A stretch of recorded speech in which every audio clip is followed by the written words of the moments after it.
ವೈಜ್ಞಾನಿಕವಾಗಿ ಆಹಾರ ಸೇವನೆಯ ನಿಯಮಗಳು. ಹೀಗೆ ಮಾಡಿದರೆ ಆರೋಗ್ಯ ನಿಮ್ಮ ಕೈಯಲ್ಲಿರುತ್ತದೆ.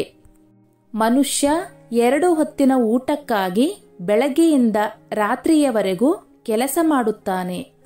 ಆದರೆ ಕೆಲಸದಲ್ಲಿ ಬ್ಯುಸಿಯಾಗಿರುವುದರಿಂದ ಕ್ರಮಬದ್ಧವಾಗಿ ಊಟ ಮಾಡದೇ ಇರೋದು ನಮ್ಮ ಜೀವನದ ಮೇಲೆ ವ್ಯತಿರಿಕ್ತ ಪರಿಣಾಮ ಬೀರಲಿದೆ. ಹಿಂದೂ ಧರ್ಮ ಗ್ರಂಥಗಳಲ್ಲಿ ಎಲ್ಲ ಕಾರ್ಯಗಳ ಬಗ್ಗೆ ಸಮಯ, ದಿನದ ಬಗ್ಗೆ ಹೇಳಲಾಗುತ್ತದೆ. ಅದೇ ರೀತಿ ಕೆಲಸವನ್ನು ಕಾರ್ಯರೂಪಗೊಳಿಸುವ ಬಗ್ಗೆಯೂ ತಿಳಿ ಹೇಳಲಾಗುತ್ತದೆ. ನಿಷೇಧಿತ ಸಮಯದಲ್ಲಿ ಮಾಡುವ ಕೆಲಸಗಳು ಆ ವ್ಯಕ್ತಿಯ ಜೀವನದ ಮೇಲೆ ಪರಿಣಾಮ ಬೀರುತ್ತವೆ. ಅದೇ ರೀತಿ ಆಹಾರ ಸೇವನೆಯ ಕ್ರಮಗಳ ಬಗ್ಗೆಯೂ ಧಾರ್ಮಿಕ ಗ್ರಂಥಗಳಲ್ಲಿ ಉಲ್ಲೇಖಿಸಲಾಗಿದೆ. ನಮ್ಮ ಸನಾತನ ಧರ್ಮದಲ್ಲಿ ಊಟ ಎಂದರೆ ಅದೊಂದು ಗೌರವ ಪೂರ್ವಕವಾಗಿ ನಡೆಯುವ ದೈನಂದಿನ ಯಜ್ಞವಿದ್ದಂತೆ. ಕೇವಲ ಹೊಟ್ಟೆ ತುಂಬಿಸಿಕೊಳ್ಳುವ ಕ್ರಿಯೆ ಅಲ್ಲ.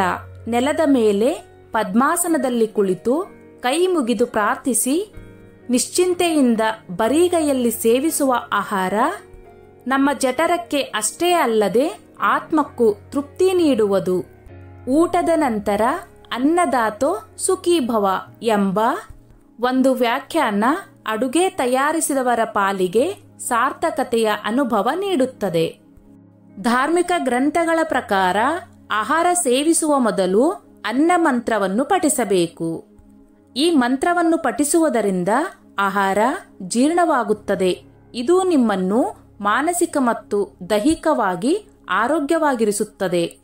ಮಂತ್ರ ಪಠಿಸಿದ ನಂತರವೇ ಆಹಾರ ಸೇವಿಸುವುದನ್ನು ಅಭ್ಯಾಸ ಮಾಡಿಕೊಳ್ಳಿ.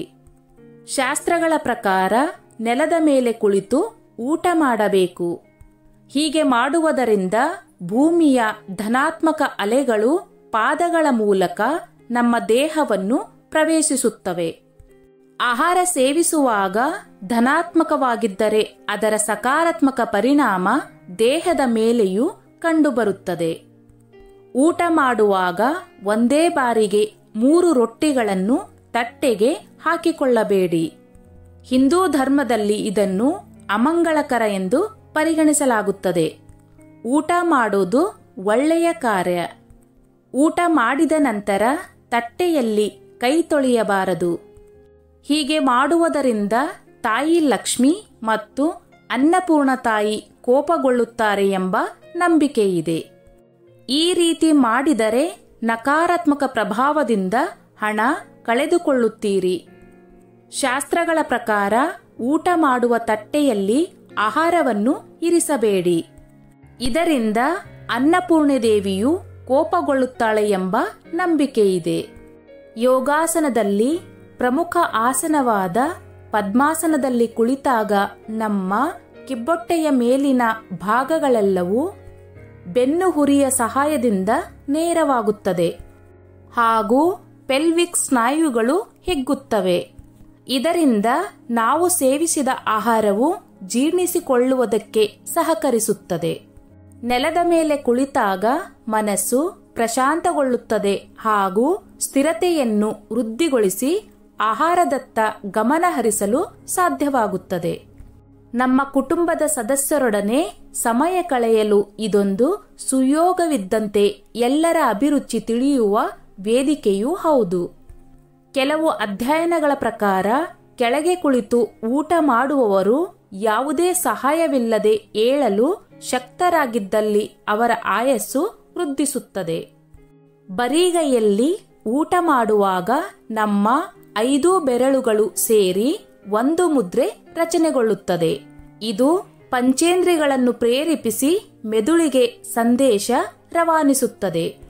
ಆಗ ಜೀರ್ಣಕ್ರಿಯೆಗೆ ಬೇಕಾದ ಜೀರ್ಣರಸಗಳು ಸಹಜವಾಗಿ ಬಿಡುಗಡೆಗೊಳ್ಳುತ್ತದೆ. ಕೈಯಲ್ಲಿ ತಿನ್ನುವಾಗ ಆಹಾರದ ಬಿಸಿ ಹಾಗೂ ಮೃದುತ್ವ ನಮ್ಮ ಗಮನಕ್ಕೆ ಬರುತ್ತದೆ. ವೈದಿಕ ಶಾಸ್ತ್ರಗಳ ಪ್ರಕಾರ ನಮ್ಮ ಕೈ ಬೆರಳುಗಳು ಪಂಚತತ್ವಗಳಿಂದ ಕೂಡಿದೆ. ಹೆಬ್ಬೆರಳು ಅಗ್ನಿ, ತೋರು ಬೆರಳು ವಾಯು, ಮಧ್ಯ ಬೆರಳು ಆಕಾಶ, ಉಂಗೂರು ಬೆರಳು ಭೂಮಿ, ಕಿರು ಬೆರಳು ನೀರು. ಊಟ ಮಾಡುವಾಗ ಬಾಗಿ ಏಳುವ ಪರಿ ಆಹಾರವನ್ನು ಸುಲಭವಾಗಿ ಜಠರಕ್ಕೆ ಜಾರಲು ಸಹಕರಿಸುತ್ತದೆ. ಸ್ನೇಹಿತರೆ, ಈ ನನ್ನ ಮಾಹಿತಿ ನಿಮಗೆ ಇಷ್ಟವಾಗಿದ್ದಲ್ಲಿ ದಯವಿಟ್ಟು ಶೇರ್ ಮಾಡಿ, ಲೈಕ್ ಮಾಡಿ ಮತ್ತು ಸಬ್ಸ್ಕ್ರೈಬ್ ಮಾಡಿ.